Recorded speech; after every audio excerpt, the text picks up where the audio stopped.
Hello and welcome to Rotted Reviews, and today I'm going to be tackling another patron request, this time coming from Twan Strong, who wanted me to watch and review the 2000 movie Shadow of the Vampire. This one had been on my watch list for a very long time, and I just never really pulled the trigger on it. It's always intrigued me, though, this idea of almost a what if in the world of horror production and horror movie history.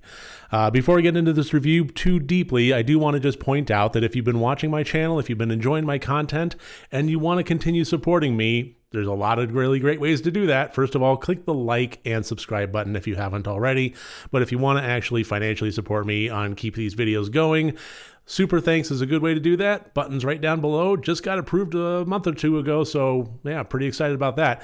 And you could always join the Patreon. We have watch parties, Discord benefits, all sorts of great stuff that starts at only $1 a month. So let's go ahead and get into this review. Shadow of the Vampire, written by Stephen Katz and directed by 𝗘𝗾𝗵𝗺. This movie follows the kind of, well, like I said, what-if scenario surrounding a common rumor about the production of Nosferatu, the 1922 German silent film directed by Friedrich Wilhelm Murnau. And the common rumor is that Max Schreck, who was the actor that played the main character of Count Orlok in the film, was indeed himself an actual vampire. So in preparation for watching this film, I actually went back and rewatched the 1922 Nosferatu, this time with audio commentary track from film historian David Kallett. And it was actually a really remarkable watch. If you can find it, I think that it's a great audio commentary track to kind of go through what Murnau went through, go through the kind of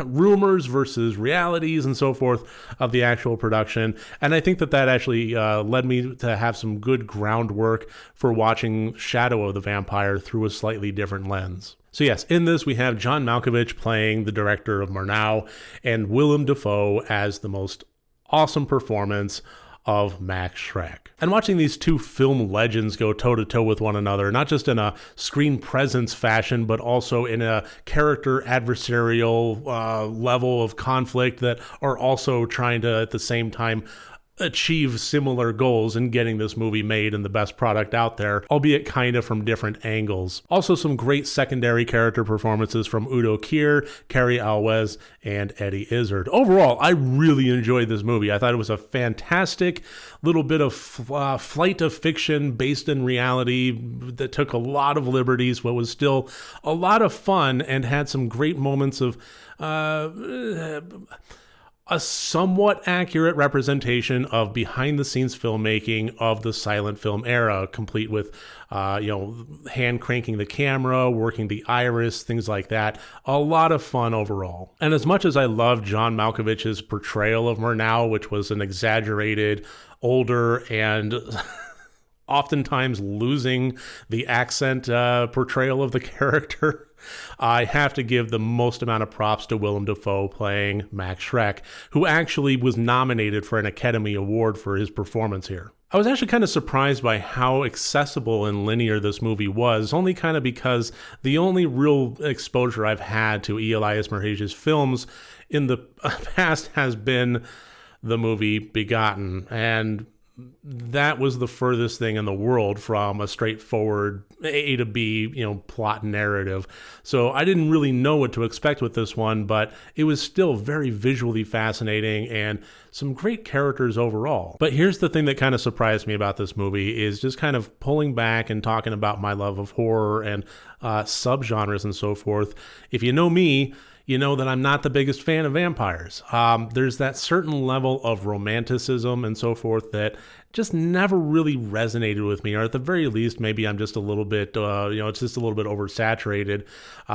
As much as I enjoy the Anne Rice style of things, it's very kind of, a little goes a long way, and it's very easy for that kind of popular element of that to steamroll, and then a lot goes way too far. And the thing about Shadow of the Vampire for me that kind of surprised me more than anything else was, as much as there were some fun elements, especially watching John Malkovich and Willem Dafoe kind of battle head-to-head with one another in its own odd way, it was the quieter moments that really got me. Vampirism as a concept is an interesting one, and I think it begs for a lot of thought experiments that kind of go along with it. And I do enjoy movies that really explore those, as opposed to kind of just going for the low-hanging fruit of blah, blah, blah. I do not say blah, blah, blah. But there were moments in this where Willem Dafoe is very melancholy and very quiet and talking about a lot of the opening up about the realities of being a vampire for this long, just not remembering how anything started, not remembering, so much of his past. And he was even had this really, in my opinion, one of the most brilliant pieces of monologuing in this, that was talking about how Murnau had provided him with a copy of Bram Stoker's Dracula, and he read it and was talking about the elements of it that he personally found quite sad and lonely and isolating. And it's some of the stuff that you would ordinarily never think of, except when you're putting yourself in the shoes of this eternal entity that at one point commanded armies and is now basically just kind of isolated in his castle trying to eke out the rest of an immortal existence. Those quiet moments of introspection and melancholy really got me, and I loved those moments in this film.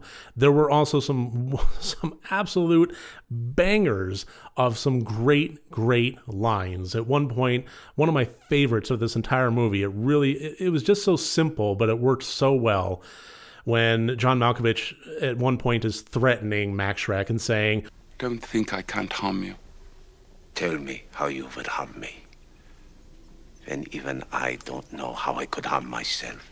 It was just one of those great, again, thought experiments when we're talking about actual vampirism, actual immortality, this eternal being that still is, mentally as frail as anybody else. And honestly, I just love that portion of this film that kind of explores a lot of that. It really didn't surprise me when I looked up what Stephen Katz had done, both previous and after this movie. And one of the things that was on there was the 2007 horror movie Wind Chill, because I kind of got not necessarily the same vibes, but there were some elements that kind of parallel between both of the two movies, in that we had a fairly simplistic concept that was explored to very fascinating degrees. And I love that about both of the movies. So I'm extremely happy that I watched Shadow of the Vampire. I thought it was a solid movie, great insight into the silent film era.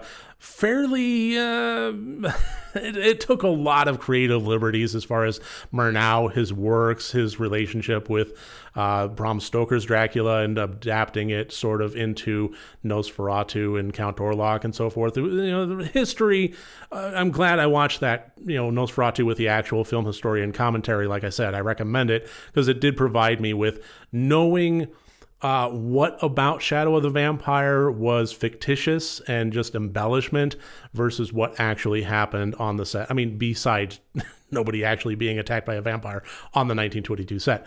So I recommend all of it.